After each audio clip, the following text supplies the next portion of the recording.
So high everyone, let's cover this topic in 3 to 4 minutes. आज का जो topic अभी जो आपको दिख रहा है that is called parturition. Parturition ये 12th क्लास का टॉपिक है यार, ह्यूमन रिप्रो चैप्टर का। ठीक है, फटाफट इसको समझते हैं और एनसीईआरटी भी रीड करेंगे जैसा कि हम हमेशा बताते हैं। सबसे पहले याद रखना है यार कि जो फीटस होता है, जो 9 मंथ तक फीमेल की यूट्रस में रहता है, राइट, वहाँ ग्रो करता है, जब ये फुली डेवलप हो जाएगा तो ये और प्लेसेंटा नाम की भी एक चीज़ होती है जो कि आपको पता है, ये हमेशा जो आपका फीटस है उसको मदर से जोड़ के रखता है। तो fully develop foetus plus placenta, इसको भूल मत जाना यार, है ना। तो ये दोनों के दोनों जो हैं, ये दोनों के दोनों क्या करते हैं, एक सिग्नल जो है वो भेजते हैं। उस सिग्नल का नाम होता है foetal ejection reflex. Foetal ejection reflex ये एक सिग्नल क्रिएट करते हैं और इस सिग्नल की वजह से पता है क्या होता है, जो यूट्रस होता है ना, यूट्रस उसमें हल्का सा कॉन्ट्रैक्शन होता है। जैसे कि एक डायग्राम दिखा देती हूँ फटाफट आपको।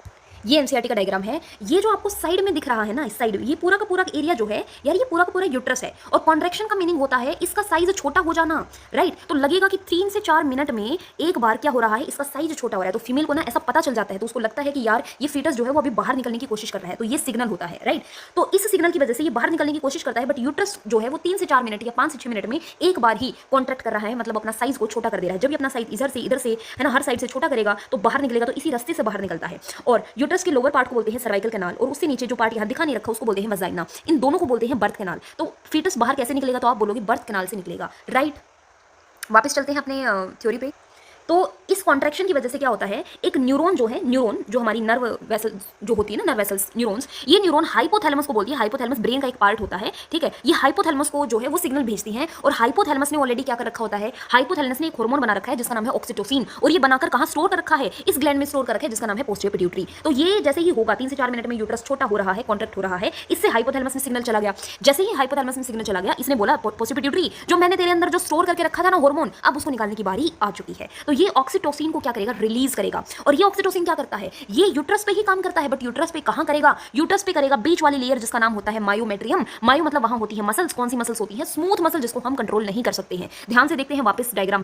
देखो ये यहाँ पे आपको अच्छे से समझ नहीं आएगा। सबसे अंदर वाली लेयर होती है, ये जो रेड कलर की दिख रही है, दिस इज एंडोमेट्रियम। ये जो बीच वाली लेयर होती है इसमें मसल्स होती हैं, दिस इज मायोमेट्रियम। और सबसे बाहर वाली होती है पेरीमेट्रियम। तो हमारा ऑक्सीटोसिन ने काम किस पर किया, ऑक्सीटोसिन ने काम किया मायोमेट्रियम पे, और इसको करवाया यार मसल्स को छोटा कराया, कॉन्ट्रैक्ट कराया। कहने का मतलब है यूट्रस ने अपना साइज को स्मॉल कर लिया, और ये यार तब तक चलता रहेगा, तब तक चलता रहेगा जब तक ये जो फीटस है ना ये बाहर ना निकल जाए। सही बात है, ठीक है। तो ये प्रोसेस कंटिन्यू होती ही रहती है, ठीक है। तो ये बर्थ कैनाल से बाहर निकल जाएगा, सिंपल सा प्रोसेस है। एक बार देख लेते हैं। मतलब आप सोच रहे हो अंदर से धक्का लग रहा है उस फीटस को बाहर निकालने के लिए, तो इसने ऑक्सीटोसिन ने इस पर काम किया, और इसकी वजह से स्ट्रॉन्ग और स्ट्रॉन्ग कॉन्ट्रैक्शन, जितना कॉन्ट्रैक्शन फिर से ऑक्सीटोसिन, ठीक है। ये तब तक चलता रहेगा जब तक पार्चुरेशन मतलब डिलीवरी ना हो जाए। फटाफट एनसीईआरटी पढ़ते, ठीक है। एक बार देखो फटाफट ये कि इसने बोला है पार्चुरेशन। पार्चुरेशन स्टार्ट करते हैं, क्या है, तो भाई इसने बोला है कि यार 9 मंथ के बाद, है ना, 9 मंथ तक मतलब वो जेस्टेशन पीरियड चलता है।